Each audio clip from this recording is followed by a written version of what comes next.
Hello everyone, आज date है 16 जुलाई 2022 और द हिंदू न्यूज एनालिसिस में आपका स्वागत है। इस वीडियो में हम द हिंदू की इंपॉर्टेंट न्यूज़ को एग्जाम के पॉइंट ऑफ व्यू से डिस्कस करेंगे। नीचे डिस्क्रिप्शन बॉक्स में Telegram channel Volcano IAS Academy का लिंक दिया हुआ है। आप Telegram channel Volcano IAS Academy के साथ में जुड़ सकते हैं। वहाँ पर हर exam means UPSC, state PCS and other exams के पॉइंट ऑफ व्यू से काफ़ी इंपॉर्टेंट इन्फॉर्मेशन आप सभी के साथ में शेयर की जाती है। तो चलो स्टार्ट करते हैं। वीडियो को स्टार्ट करेंगे एक ज्योग्राफिकल मैप क्वेश्चन के साथ में। और आज आपका क्वेश्चन ये है कि पैरासेल आइलैंड्स को आपको मैप में व्यू करना है, फिर इससे रिलेटेड हर इंपॉर्टेंट फैक्ट्स को एंड इन्फॉर्मेशन को कमेंट बॉक्स में टाइप करना है।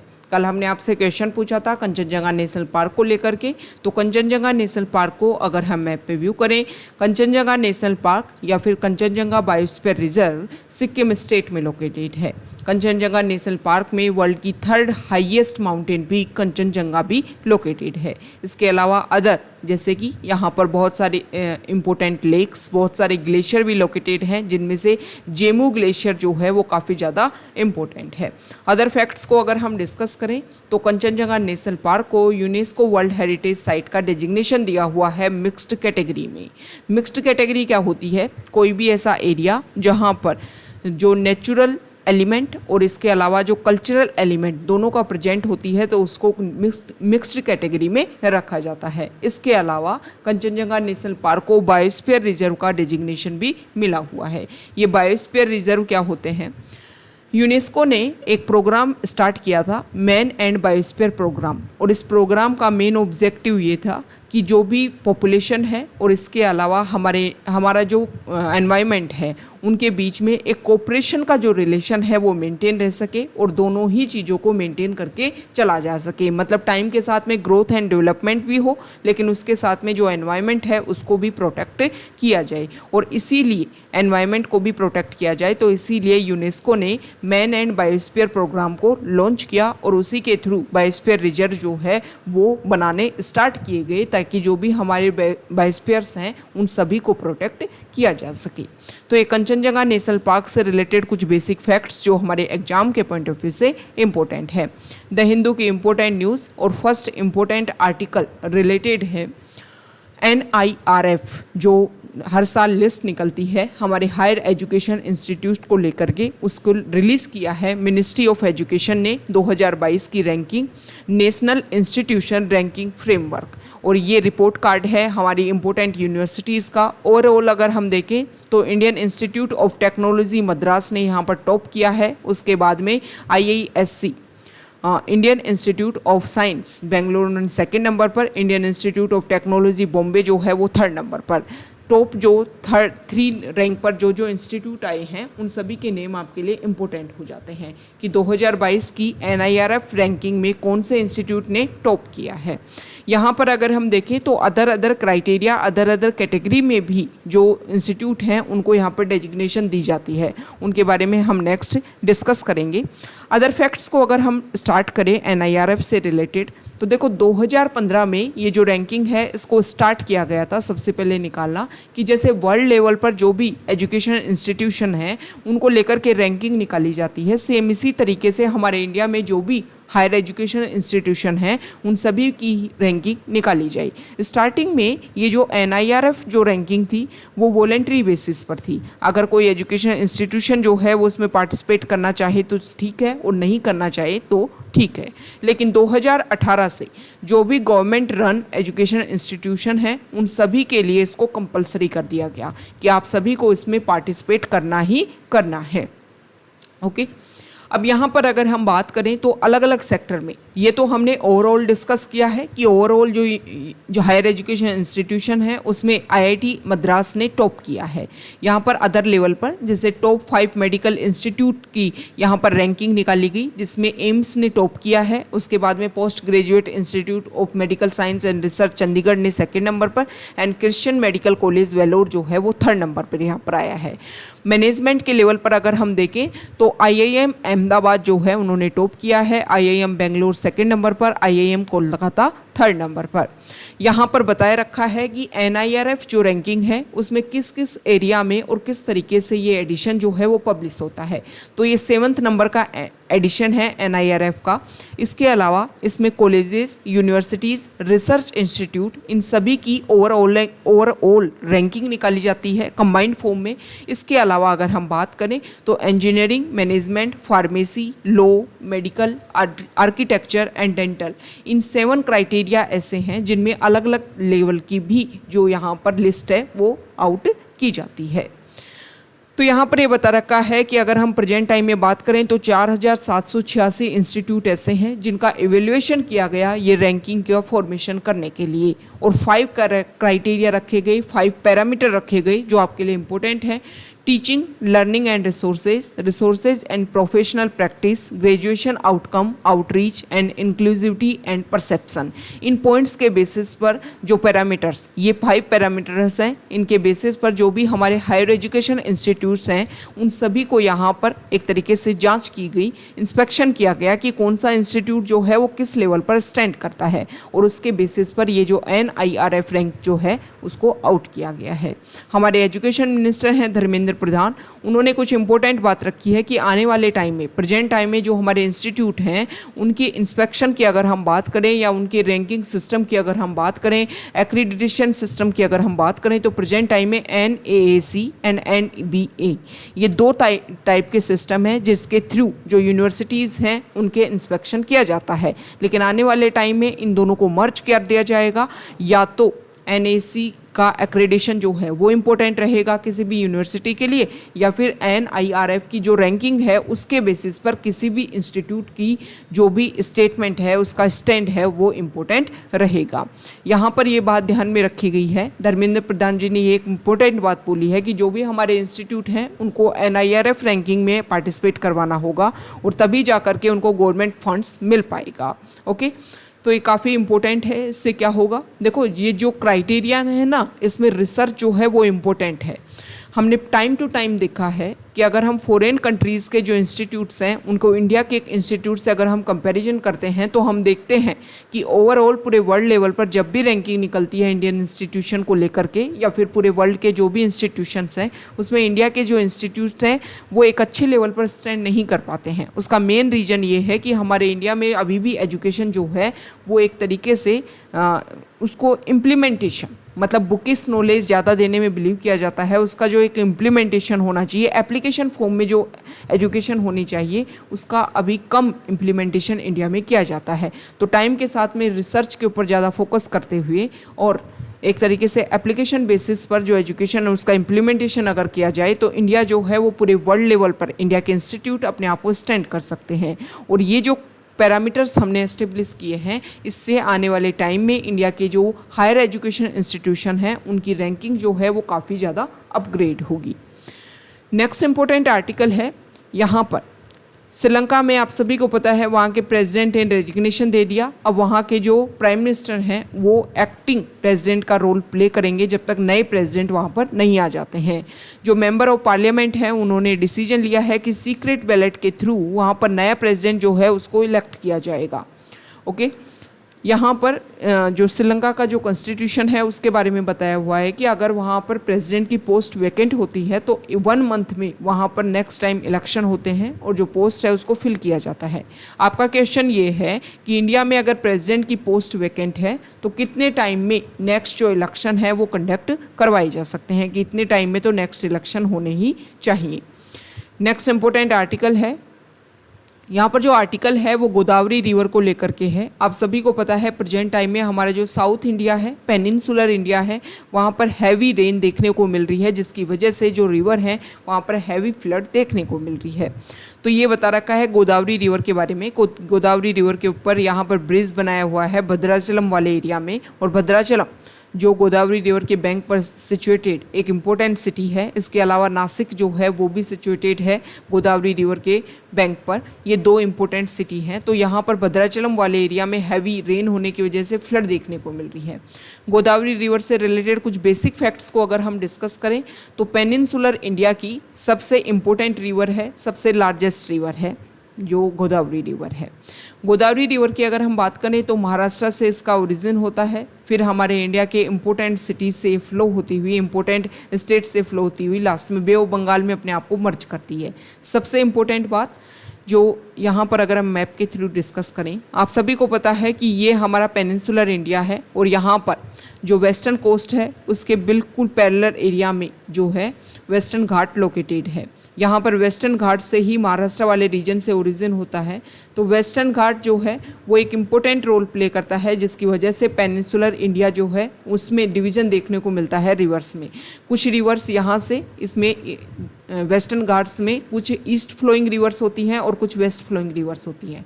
जो ईस्ट फ्लोइंग रिवर्स होती हैं वो काफ़ी लंबी डिस्टेंस तय करती हुई फिर बे ऑफ बंगाल में अपने आप को मर्ज करती हैं, और ये जो वेस्ट फ्लोइंग रिवर्स होती हैं ये काफ़ी शॉर्ट होती हैं और काफ़ी फास्ट तरीके से अपना जो वाटर है वो यहाँ पर डिस्चार्ज करती हैं अरेबियन सी में, जिसकी वजह से वेस्टर्न घाट की जो वेस्ट फ्लोइंग रिवर्स हैं यहाँ पर हाइड्रो इलेक्ट्रिसिटी जनरेशन में इनका काफ़ी इंपॉर्टेंट रोल प्ले होता है। ओके, तो ये कुछ इंपॉर्टेंट फैक्ट्स हमने डिस्कस किए हैं। देखो, ये गोदावरी रिवर का जो हमने डिस्कस किया ना, इसकी एक इम्पोर्टेंट ट्रिब्यूटरी है और ट्रिब्यूटरी का नेम है प्राणहिता रिवर। ये जो प्राणहिता रिवर है वो कुछ इम्पोर्टेंट स्ट्रीम जिसमें से पेनगंगा, वेनगंगा एंड वर्धा रिवर, इन तीनों के मर्ज से ये रिवर बनती है और ये काफ़ी इम्पोर्टेंट ट्रिब्यूटरी है। आपको ये कमेंट बॉक्स में बताना है कि ये गोदावरी की लेफ्ट बैंक ट्रिब्यूटरी है या फिर राइट बैंक ट्रिब्यूटरी है। ओके, नेक्स्ट इम्पोर्टेंट आर्टिकल है, देखो यहाँ पर एक एग्जाम्पल दे रखा है और एग्जाम्पल में ये शो करने की कोशिश की गई है कि किस तरीके से हम अपने प्रोफेशन के साथ में अगर हम चाहें तो हमारी जो कुछ इच्छाएं रहती हैं, कुछ विश रहती हैं, उनको भी हम कंप्लीट कर सकते हैं।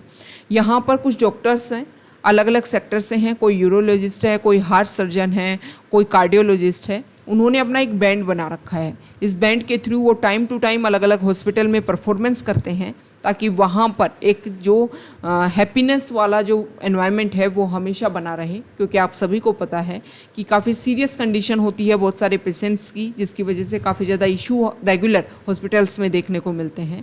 तो माहौल को, एनवायरनमेंट को काफ़ी ज़्यादा हेल्दी बनाने के लिए, काफ़ी ज़्यादा हैप्पियर मोमेंट वहाँ पर क्रिएट करने के लिए ये जो बैंड है डॉक्टर्स का वो टाइम टू टाइम अलग अलग एरिया में परफॉर्म करता रहता है।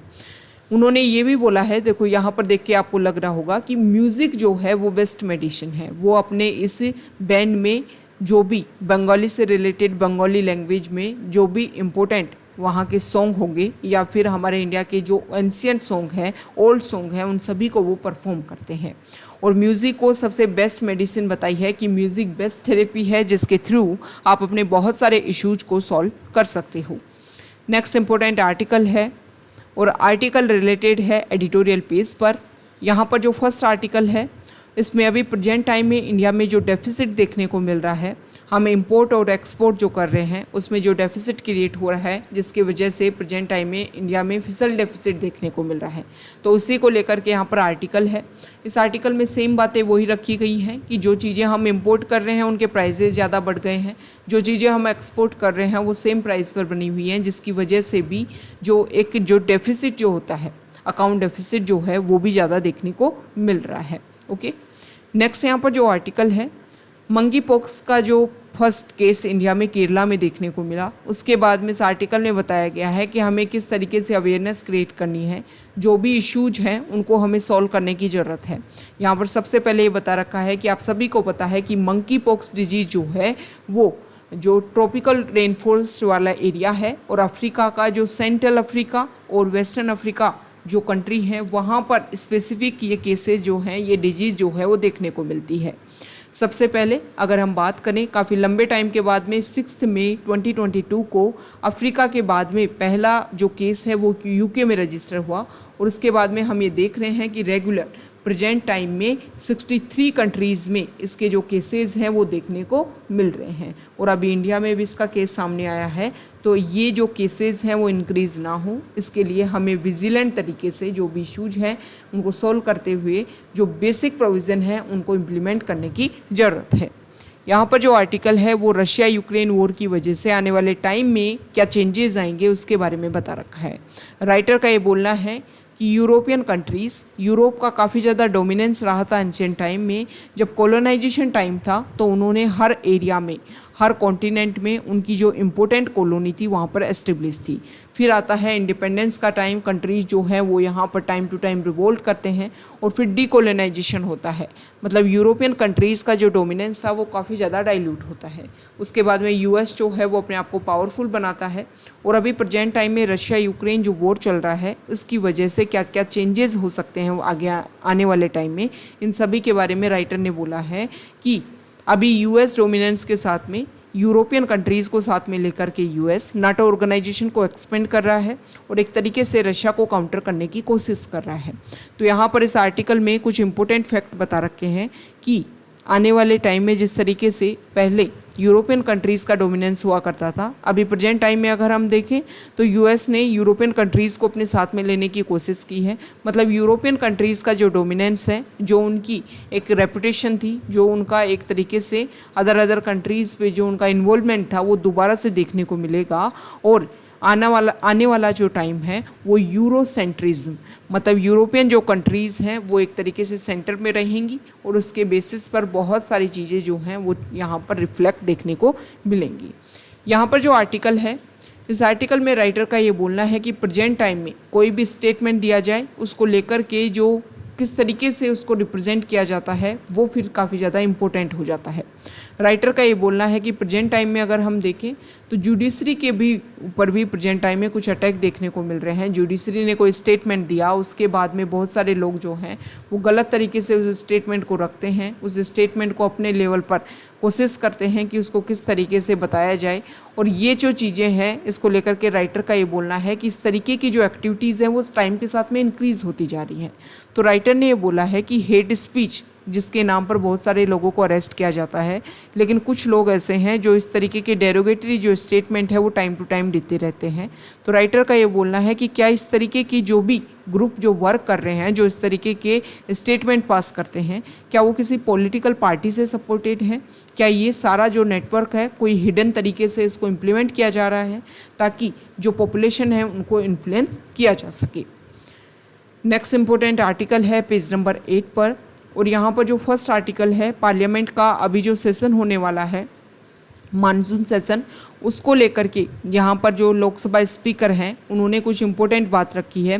पार्लियामेंट सेक्रेटरीट के द्वारा कुछ फ्रेश बुलेटिन जो है वो रिलीज़ की गई हैं अभी मानसून सेशन के लिए, और उसमें ये बोला गया है कि आने वाले टाइम में जो भी हमारे सेशन कंडक्ट होंगे उसमें आप पार्लियामेंट्री जो एरिया है, पार्लियामेंट का जो एरिया है उसका आप यूज़ डिमॉन्स्ट्रेशन, धरना, स्ट्राइक, फास्ट और the purpose of performing any religious ceremony, इसके लिए आप इसका यूज़ नहीं करोगे। ओके, अभी लास्ट ईयर अगर हम देखें तो कुछ ऐसे सेशन हुए, जैसे कि हमारा जो विंटर सेशन था उसके टाइम में भी इस तरीके का जो इश्यूज है वो देखने को मिला था कि बहुत सारे मेंबर्स ने काफ़ी लंबे टाइम तक वहाँ पर क्या किया था, प्रोटेस्ट किया था, धरना दिया था।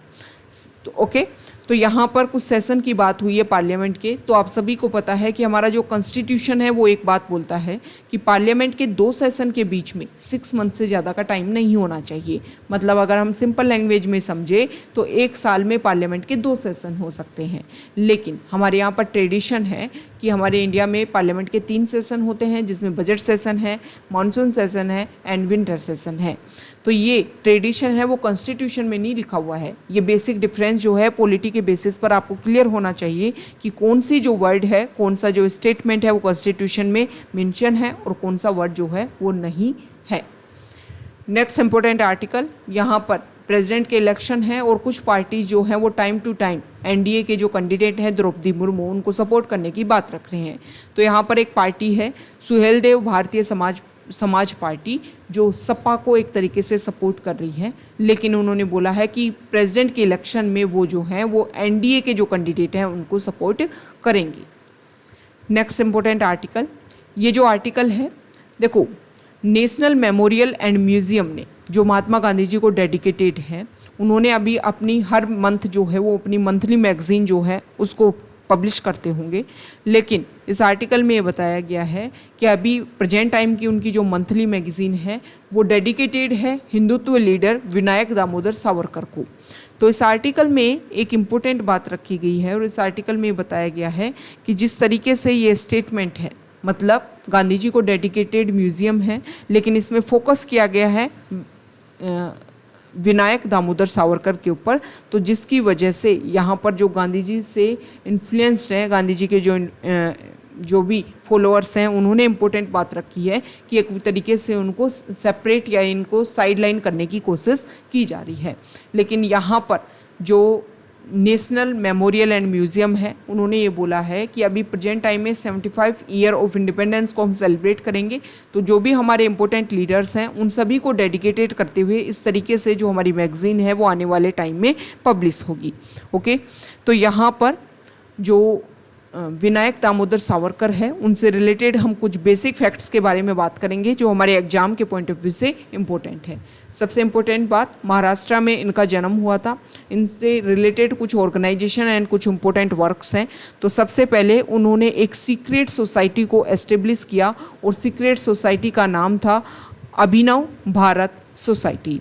इसके अलावा ये जो विनायक दामोदर सावरकर जो हैं वो यूनाइटेड किंगडम यूके चले जाते हैं और वहाँ पर बहुत सारे इन ऑर्गेनाइजेशन में वो अपना इन्वॉल्वमेंट देखते हैं, जैसे कि India House, Free India Society, इन सभी के ये जो ऑर्गेनाइजेशन वहाँ पर वर्क कर रहे होंगे उनमें अपना इन्वॉल्वमेंट यहाँ पर वो शो करते हैं।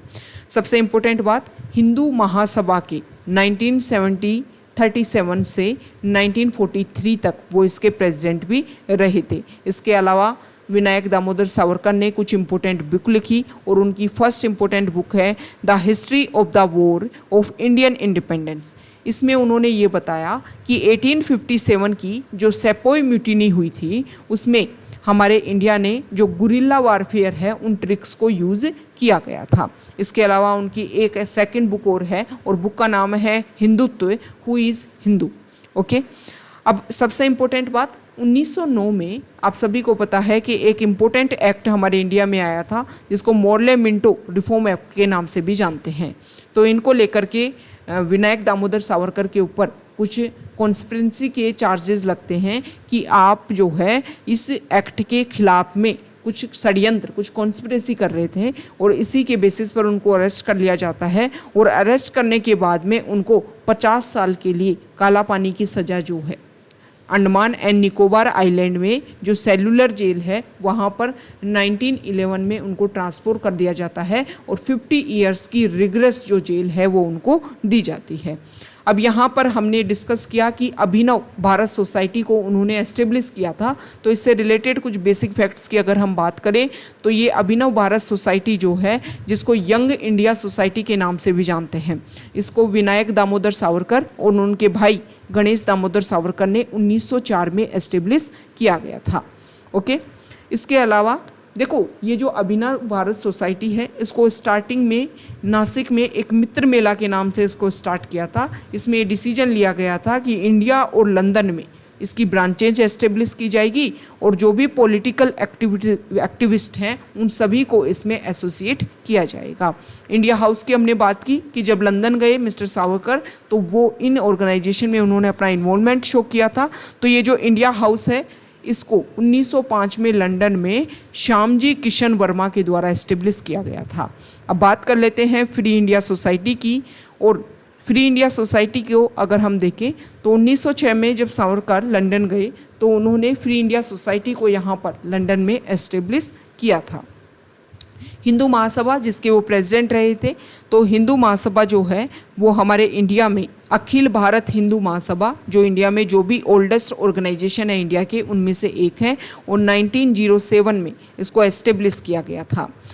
इसको 1915 आते आते तक ये जो ऑर्गेनाइजेशन है इसको ऑल इंडिया बेसिस पर एक्सटेंड किया गया था और इसमें ये डिसीजन लिया गया था कि जो भी हमारी एमिनेंट पर्सनैलिटीज़ हैं जिन्होंने इस ऑर्गेनाइजेशन को फाउंड किया था वो सभी टाइम टू टाइम इस ऑर्गेनाइजेशन के क्या बनेंगे, प्रेसिडेंट बनेंगे और एक तरीके से कोशिश करेंगे कि जो भी हमारी आइडियोलॉजी है उसको स्प्रेड किया जा सके। तो ये विनायक दामोदर सावरकर से रिलेटेड कुछ बेसिक फैक्ट्स जो हमारे एग्जाम के पॉइंट ऑफ व्यू से इम्पोर्टेंट हैं। नेक्स्ट यहाँ पर जो आर्टिकल है वो दलाई लामा को लेकर के है कि दलाई लामा जो हैं वो 1 महीने तक लद्दाख की विज़िट पर रहेंगे और अभी जो उनकी विज़िट है वो स्टार्ट होने वाली है।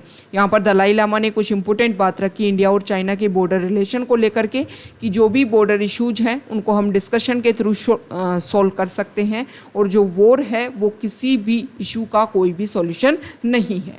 ओके तो उन्होंने वॉर को लेकर के बोला है कि वॉर तो काफ़ी एंशियंट टाइम में लड़ी जाती थी किसी भी इशू को सॉल्व करने के लिए, अभी तो डिस्कशन नेगोशिएशन के थ्रू जो है वो सॉल्व किया जा सकता है। लद्दाख के बारे में अगर हम देखें तो लद्दाख आप सभी को पता है कि पहले जम्मू एंड कश्मीर का पार्ट था, लेकिन 2019 में बाइफर्केशन होता है जम्मू एंड कश्मीर का और उसके बाद में लद्दाख जो है वो एक यूटी के रूप में इसको एस्टेब्लिश कर दिया गया।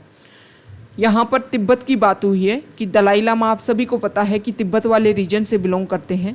देखो इंडिया अगर तिब्बत एक ऑटोनोमस रीजन के रूप में रहता तो इंडिया की तिब्बत से बॉर्डर जो है वो ज़्यादा यहाँ पर मैच करती और चाइना के साथ में काफ़ी कम, जिसकी वजह से जो बॉर्डर इश्यूज हमारे एरिया में देखते हैं वो काफ़ी कम देखने को मिलते। तिब्बत वाला जो रीजन है वो पहले ऑटोनोमस रीजन था। 1914 में इंडिया, तिब्बत और चाइना के बीच में एक शिमला कन्वेंशन होती है जिसमें तिब्बत के रिप्रेजेंटेटिव भी शामिल होते हैं और चाइना के भी, मतलब इंडिपेंडेंट तरीके से ये यहाँ पर एस्टेब्लिश था। फिर 1950s में चाइना जो है वो तिब्बत वाले रीजन पे क्लेम करता है कि तिब्बत मेरे अंडर आता है और फिर 1954 में चाइना ने इंडिया के साथ में एक डिस्कशन किया, एक नेगोशिएशन की और उसमें ये इस बात के ऊपर साइन हुए कि जो इंडिया है वो तिब्बत को चाइना का ही अब पार्ट मानेगा। वैसे टाइम टू टाइम अगर हम देखें तो तिब्बत से लोग जो हैं वो इंडिया में आते रहे हैं और एक तरीके से अपने आप को यहाँ पर लिबरल इंडिपेंडेंट एस्टेब्लिश करने की भी वो कोशिश करते रहे हैं। दलाई लामा जो रिप्रेजेंट करते हैं यहाँ की कम्युनिटी को, वो भी एक तरीके से उनको भी इंडिया में शरण दी हुई है। जो लद्दाख वाला रीजन है उसमें बहुत सारी कम्युनिटी के लोग रहते हैं जिसमें हिंदूज़ हैं, इसके अलावा अगर हम डिस्कस करें तो मुस्लिम कम्युनिटी के लोग हैं और यहाँ पर बुद्धिस्ट कम्युनिटी जो है वो भी यहाँ पर रहते हैं। नेक्स्ट इंपॉर्टेंट आर्टिकल है पेज नंबर 9 पर। यहाँ पर जो आर्टिकल है हमारे जो डिफेंस मिनिस्टर हैं उन्होंने यहाँ पर नेवी को लेकर के, देखो garden rich ship builders limited ने एक शिप जो है डूनागिरी उसको बिल्ड किया है, तो इसको लॉन्च किया गया कोलकाता में हमारे डिफेंस मिनिस्टर के द्वारा। उन्होंने कुछ इंपॉर्टेंट बात रखी कि देखो प्रेजेंट टाइम में अगर हम देखें तो बांग्लादेश जो है उसने अपने आप को मॉडर्नाइजेशन बेसिस पर काफ़ी ज़्यादा इम्प्रूव किया है। तो यहाँ पर हमारे डिफेंस मिनिस्टर जो हैं इंडिया के, उन्होंने इम्पोर्टेंट स्टेटमेंट दिया कि पाकिस्तान को, जो पहले ईस्टर्न पाकिस्तान था बांग्लादेश, जो भी प्रेजेंट टाइम में बांग्लादेश के नाम से एस्टेब्लिश है एक इंडिपेंडेंट कंट्री के रूप में, तो यहाँ पर पाकिस्तान को सीखना चाहिए बांग्लादेश से कि किस तरीके से बांग्लादेश ने मॉडर्नाइजेशन के थ्रू अपने आप को अच्छे से वेल एस्टेब्लिश कर लिया है। नेक्स्ट इंपॉर्टेंट आर्टिकल है पेज नंबर 10 पर और यहाँ पर जो आर्टिकल है देखो कुछ इंपॉर्टेंट डाटा आए हैं कि पेंडेमिक में क्या क्या इशू देखने को मिले। जब पेंडेमिक आया कोविड तो उसकी वजह से जो अनवैक्सीनेटेड चिल्ड्रन हैं उनकी संख्या इंडिया में काफ़ी ज़्यादा इंक्रीज़ हो गई। WHO और यूनिसेफ ने कुछ डाटा पब्लिश किए हैं जिसमें ये बताया गया है कि पेंडेमिक के टाइम में 2019 तक अगर हम देखें तो 1.4 मिलियन जो बच्चे ऐसे थे जो उनको जो डोज़ है वैक्सीन की जो डोज़ है वो नहीं मिल पाई थी। वैक्सीन डोज मतलब टाइम टू टाइम जो वैक्सीनेशन होता है ना न्यूबॉर्न बेबी का, वो नहीं हो पा रहा है पेंडेमिक की वजह से। और 2021 तक आते आते ये जो डाटा है वो 2.7 मिलियन हो गए। मतलब जिस काम को करने में हमें काफ़ी ज़्यादा लंबा टाइम लगा, उस काम को एक तरीके से पेंडेमिक की वजह से वो जो इशू है वो दोबारा से क्रिएट हो गया। अभी आप सभी को पता है I2U2 जो नया इनिशिएटिव है जिसमें I2 जो है वो इंडिया और इजराइल को, U2 जो है USA और UAE को प्रेजेंट करता है। तो वहाँ पर मीटिंग होती है इसकी। हमारे इंडिया ने ये डिसीजन लिया कि फूड पार्क बनाए जाएंगे इस नए इनिशिएटिव के द्वारा और फूड पार्क के लिए जो ज़मीन है वो दी जाएगी इंडिया के द्वारा। तो यहाँ पर कुछ लोग हैं वो अपोज कर रहे हैं, BKU लीडर इसका अपोज कर रहे हैं कि ये फूड पार्क जो प्लान आप कर रहे हो इससे हमारे इंडिया के जो नॉर्मल छोटे जो किसान हैं, स्मॉल फार्मर्स हैं, उनके पास में जिनके पास काफ़ी कम लैंड एरिया है उनके लिए काफ़ी ज़्यादा कन्फ्लिक्ट जो है वो क्रिएट हो जाएगा। ओके, नेक्स्ट इंपॉर्टेंट आर्टिकल है फॉरेन पेज पर और यहाँ पर जो फर्स्ट इंपॉर्टेंट आर्टिकल है देखो अभी सितंबर में HCO शंघाई कॉरपोरेशन ऑर्गेनाइजेशन की मीटिंग होने वाली है, जिसमें ईरान और बेलारूस जो है, ईरान ने वैसे ज्वाइन कर लिया है HCO को, और बेलारूस जो है वो न्यूएस्ट मेंबर हो जाएंगे शंघाई कॉरपोरेशन ऑर्गेनाइजेशन के। ओके, तो यहाँ पर उज्बेकिस्तान में सितंबर में समरकंद जो जगह है वहाँ पर HCO की मीटिंग होगी।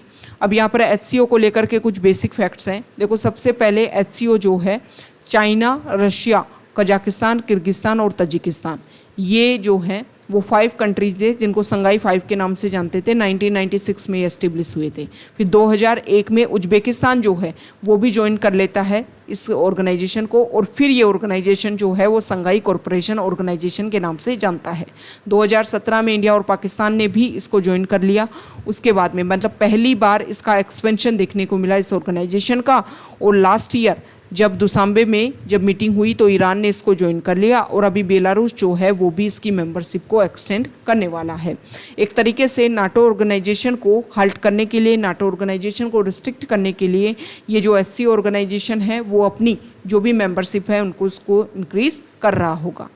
यहाँ पर जो आर्टिकल है US के प्रेसिडेंट की विजिट वेस्ट एशिया में देखने को मिल रही है, तो यहाँ पर सऊदी अरेबिया के साथ में भी वो अपने जो रिलेशन है उनको मेंटेन करने की कोशिश कर रहा है। काफ़ी लंबे टाइम से इजराइल और वेस्टर्न एशियन कंट्रीज़ के बीच में रिलेशन अच्छे नहीं थे, लेकिन यहाँ पर सऊदी अरेबिया ने क्लियर किया है कि हमारे बीच में इजराइल और सऊदी अरेबिया के बीच में जो फ़्लाइट कनेक्शन है वो स्टार्ट हो जाएगा। जो काफ़ी लंबे टाइम से बंद था उसको दोबारा से स्टार्ट कर दिया गया है। मतलब वेस्ट एशियन कंट्रीज़ में जो रिलेशन है वो एक नॉर्मल स्टैंड की तरफ जा रहे हैं। ओके, तो ये आज का हमारा द हिंदू न्यूज़पेपर का डिस्कशन था। अगर आप यहाँ तक आए हैं, वीडियो आपको अच्छा लगा है तो प्लीज़ वीडियो को लाइक कर दीजिए, शेयर कर दीजिए और चैनल को सब्सक्राइब कर दीजिए। आप हमारे बहुत सारे नए इनिशिएटिव हमने स्टार्ट किए हैं टेलीग्राम चैनल पर, हमारे यूट्यूब चैनल पर, उनको जाकर के आप व्यू कर सकते हो और अपना सपोर्ट कर सकते हो। Okay, thank you.